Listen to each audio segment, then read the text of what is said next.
Welcome back to State of the Supernatural. I'm Michael, and we're on a journey across all 50 states uncovering 3 supernatural stories from each one. Not the famous hauntings you've heard 1,000 times. These are the tales that locals whisper about, but rarely leave their communities. Last episode, we explored Ohio, the screaming children of Gore Orphanage, the melonheads lurking in Kirtland's forests, and the winged terror of Crosswick. If you haven't checked that video out yet, you can find a link for it in the description down below. Today, we're heading to New York.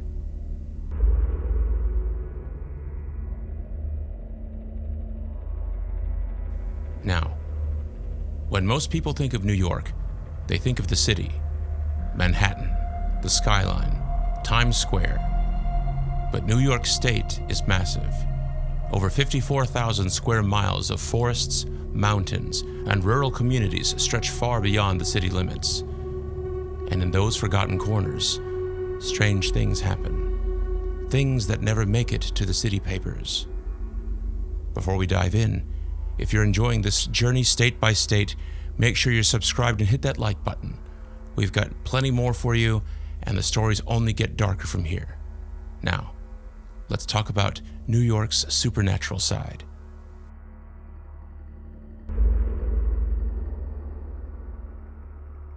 Our first story takes us to Onondaga County, just outside Syracuse, to a place called ROCK QUARRY. On the surface, it's a peaceful hiking spot, popular with mountain bikers and nature enthusiasts. But when the sun sets, Split Rock transforms into something else entirely. A place where the past refuses to stay buried. July 2nd, 1918. World War I was raging across Europe, and America needed munitions, lots of them. The Semet Salve Company operated a massive TNT production facility near ROCK QUARRY, employing around 2,500 workers around the clock. These men were doing their patriotic duty, manufacturing explosives for the war effort. But on that summer evening, something went horribly wrong. Around 8:40 p.m., a fire broke out in the main TNT building. Workers rushed from all corners of the facility to fight the flames, but reports indicate the water pressure suddenly dropped, making their efforts nearly impossible. Then at 9:30, the unthinkable happened. The facility exploded. The blast was catastrophic. The explosion was so powerful that it was felt across Syracuse, miles away. People poured out of homes, theaters, and restaurants to see a massive fireball lighting up the western sky. Building pieces were hurled a half-mile away, hanging from trees, crashing through homes, littering roads and yards.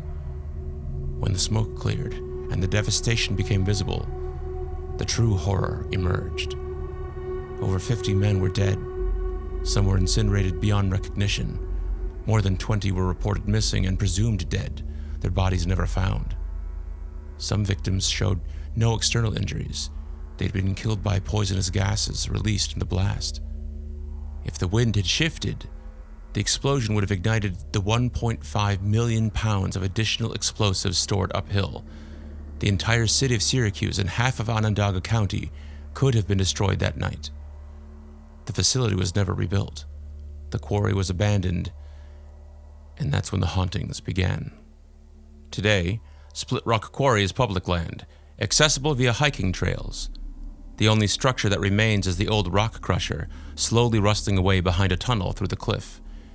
It's a peaceful place during the day, but locals know better than to venture there after dark. People report hearing voices echoing through the quarry at night. Conversations, arguments, shouts. But when they search for the source, there's no one there. Others have heard footsteps crunching through the gravel and leaves, pacing around them in the darkness. But the most disturbing reports involve the rock crusher itself. Multiple witnesses have claimed that late at night, they've heard the crusher's motor start up, the grinding, mechanical roar of the machine suddenly breaking the silence of the abandoned quarry. The problem? There's no motor left. The machinery has been dead for over a century. In 2012, a paranormal investigation team from Syracuse spent the night at Split Rock. The co-founder, Corey Vander Sluy, recounted what happened. Around 2 a.m., one of the team members, Stephen Morasco, felt a sudden tingling and numbness wash over his body. He asked a teammate to take his photo. When they reviewed the image later, they were stunned to find what appeared to be a free-floating white apparition hovering directly beside him, clear as day in the photograph. But that wasn't the strangest occurrence. Later in the night, another investigator's wristband suddenly snapped on its own. No external force, no explanation. When they took a photo immediately afterward, the image showed a glowing streak emanating from his wrist, as if some form of energy had caused the band to break. A local hiker named Tom, who visits Split Rock regularly during the day, said about an experience he had 2 years ago that he had been biking and lost track of time. The sun was setting and he made his way back to the parking area near the old crusher. That's when he heard it. Men's voices, shouting in panic. He couldn't make out the words, but the terror in their voices was unmistakable. Tom said he froze, listening, trying to determine where the sounds were coming from. They seemed to be all around him, echoing off the quarry walls. He called out, thinking maybe someone was hurt. The voices stopped immediately. Complete silence. Tom said he never biked that trail so fast in his life, he refused to go back after sunset. There's another phenomenon that people report with disturbing frequency: the smell. Visitors sometimes encounter a sudden, overwhelming odor, burnt wood, chemicals, and something else they can't quite identify. Something acrid and wrong. The smell appears without warning, lingers for a few minutes, then vanishes, just as suddenly. Some researchers believe this is a residual haunting, an echo of that catastrophic night in 1918, replaying over and over. The men who died there were doing their jobs, serving their country. They had no warning, no chance to escape. And perhaps their final moments are so traumatic, so violent, they've left an indelible imprint on that location. Others believe that spirits are trapped, unable to move on because their deaths were so sudden and horrific. They don't know they're dead. They're still trying to fight the fire, still trying to escape the flames, locked in an eternal loop of terror. The quarry is open to the public. You can hike there, bike there, explore the ruins of the old crusher. Just know that you're walking on ground where 50 men met violent, unexpected deaths, and according to countless witnesses, they never truly left. Split Rock Quarry stands as a somber reminder that some tragedies echo through time. The explosion may have happened over a century ago, but at Split Rock, the past is very much alive.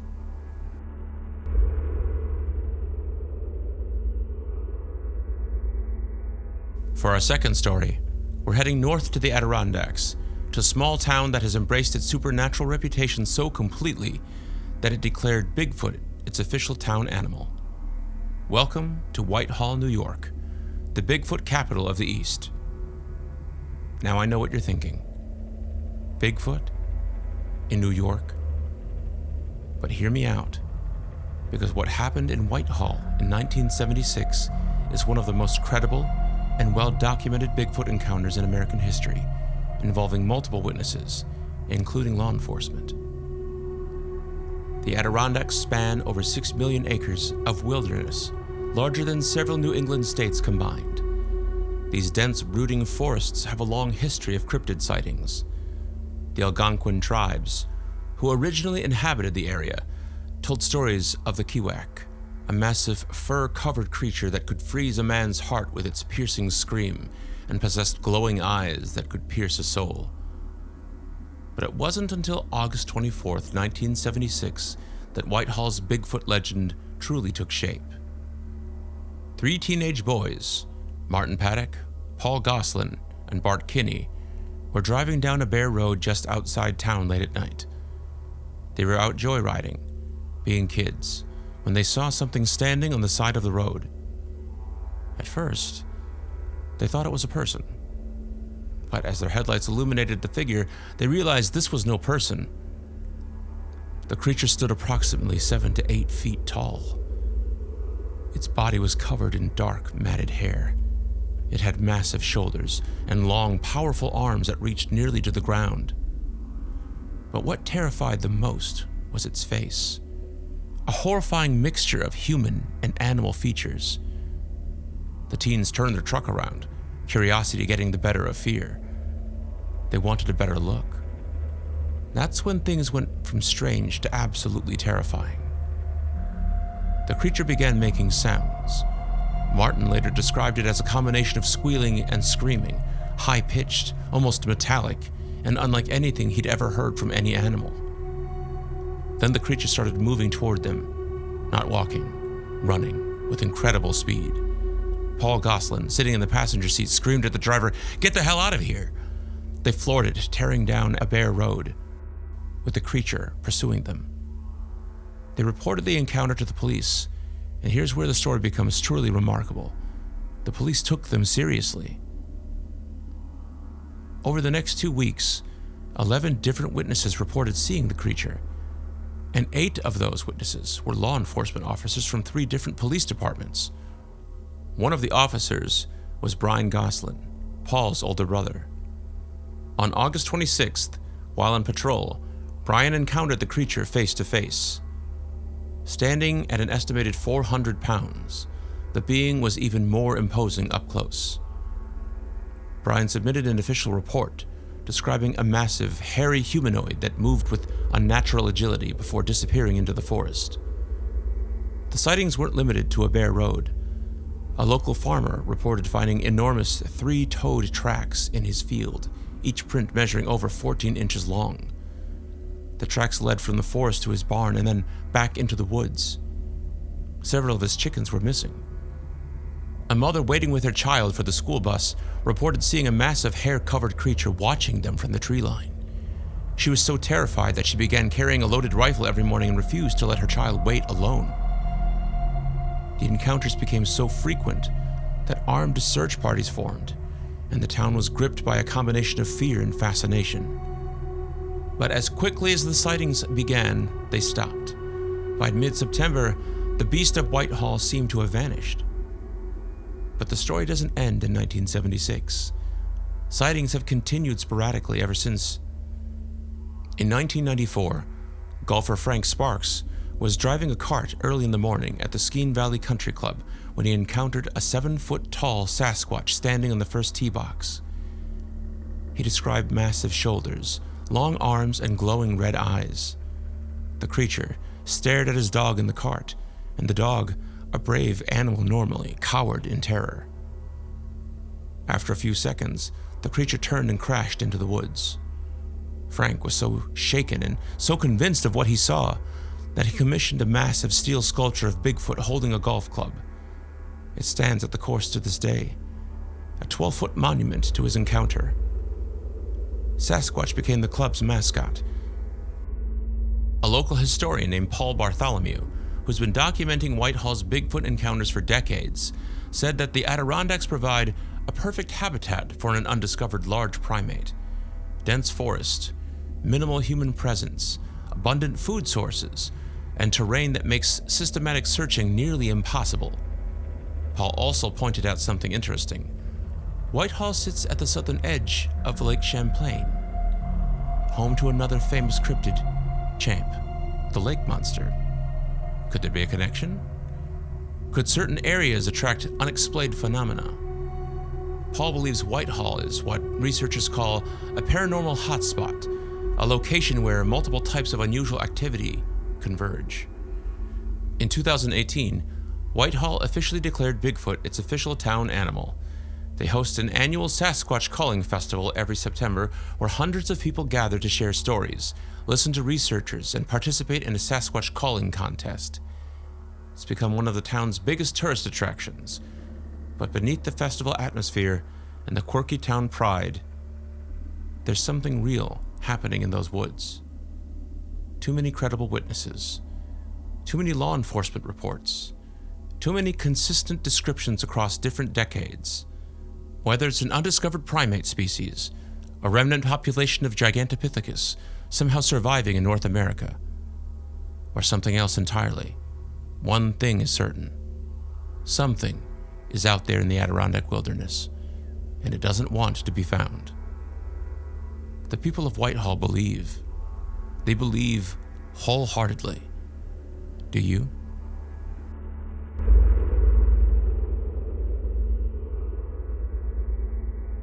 Our final story takes us to Cattaraugus County in western New York to a modest white farmhouse on McMahon Road that has been called one of the most haunted houses in America. This is the story of the Hinsdale House, and I'm warning you now, this one is dark. The house was built in the mid-1800s, a simple farmhouse on quiet rural land. For over a century, it stood unremarkable. But in 1970, everything changed when the Dandy family moved in. Phil and Clara Dandy, along with their 2 daughters, were looking for a peaceful life in the countryside. What they got instead was 4 years of unrelenting supernatural terror that would traumatize them for the rest of their lives. It started small. Odd noises at night, whispers coming from empty rooms, a persistent feeling of being watched. The family dismissed it at first. Old houses make strange sounds. But the activity escalated quickly. Clara began seeing shadowy figures in the house. A man standing at the edge of the bed in the middle of the night, solid and real until she turned on the light and it vanished. The children saw ghostly forms moving through the hallways. Sometimes the figures looked human, other times they were darker, shapeless, wrong. Then the poltergeist activity began. Objects moved on their own. Doors slammed with incredible force. One night, Clara's son was sleeping when 2 heavy board games suddenly fell onto his chest from across the room. The games had been stacked at the bottom of a pile. There was no way they could have fallen naturally. The family also reported hearing eerie chanting coming from the woods behind the house. Multiple voices singing in unison, but in no language they could recognize. When they investigated the sounds stopped immediately. Clara's daughter Beth had a particularly terrifying encounter. She looked out a window one night and saw a pale-faced woman with jet-black hair and piercing dark eyes staring back at her. The woman's face was pressed against the glass from the outside, even though the window was on the 2nd floor. No ladder, and no explanation as to how she got up there. As the activity intensified, the Dandys reached out for help. They contacted Father Alphonsus Trabold, a priest from St. Bonaventure University who had experience with paranormal cases. Father Trabold visited the house multiple times and eventually performed a structural exorcism, an exorcism not of a person, but of the building itself.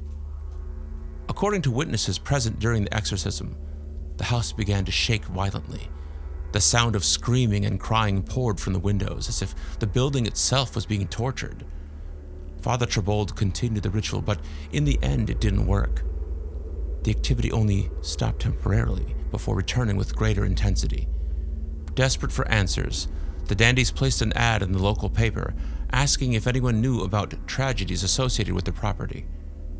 Instead of sympathy, they were ridiculed by the community. People thought they were making it up. But then psychic Alex Tanaus visited with Father Trabold. Tanaus had a national reputation as a credible medium. When he entered the Hinsdale house, he was immediately overwhelmed. He said he sensed a deep, oppressive darkness clinging to the property. He claimed that at least 7 murders had occurred on the land and that the house was built on or near Native American burial grounds, though this has never been verified. Unable to endure the torment any longer, the Dandy family abandoned the house in 1974. They left almost everything behind, fleeing with just the essentials. Clara would later write a book about their experiences titled Echoes of a Haunting, detailing the nightmares that they endured. After the Dandys left, a few other families attempted to live in the house, but none stayed long. The property fell into disrepair and was nearly demolished. But in 2015, a man named Daniel Clace purchased the home and restored it, turning it into a destination for paranormal investigators. Since then, countless teams have investigated the Hinsdale house, and the reports are remarkably consistent. Mary's bedroom, Clara Dandy's daughter's old room, is considered the epicenter of the haunting. Visitors report an overwhelming feeling of oppression when they enter. Some have experienced sudden drops in blood sugar, nausea, and the taste of blood in their mouths. Equipment malfunctions constantly. Batteries drain in seconds. Flashlights die without explanation. Paranormal teams have captured electronic voice phenomena, EVPs, with disturbing messages. Words like kill, evil, and devil, recorded on audio that no one heard in real time. Investigators have photographed shadow figures moving through the house. Some have felt the bed in Mary's room shake violently on its own.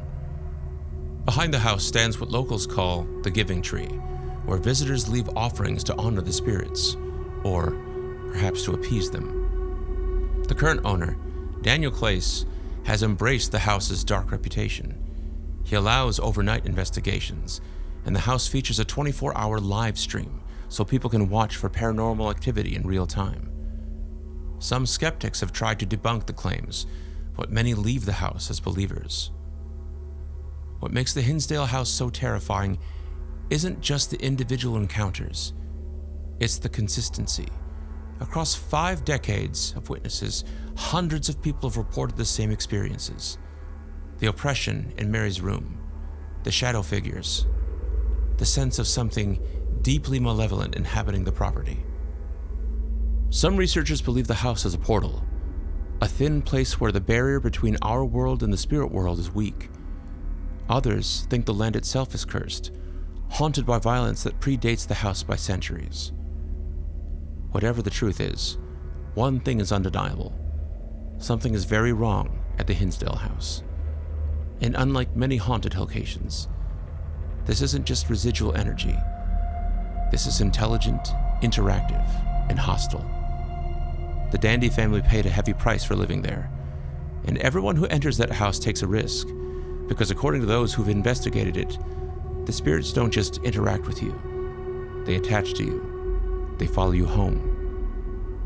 The Hinsdale house remains open for tours and investigations. If you're brave enough to visit, just remember, you might not leave alone. And that's New York. 3 stories from the Empire State that most people have never heard. Split Rock Quarry, where the screams of 50 men still echo through the abandoned stone. Whitehall, where something massive and unexplained stalks the Adirondack wilderness. And the Hinsdale house, a farmhouse so haunted that even exorcisms couldn't cleanse it. These are the stories that exist in the shadows of the mainstream paranormal lore. The encounters that local communities know are real, even if the rest of the world doesn't believe. Next episode, we're moving on to another state with its own dark history.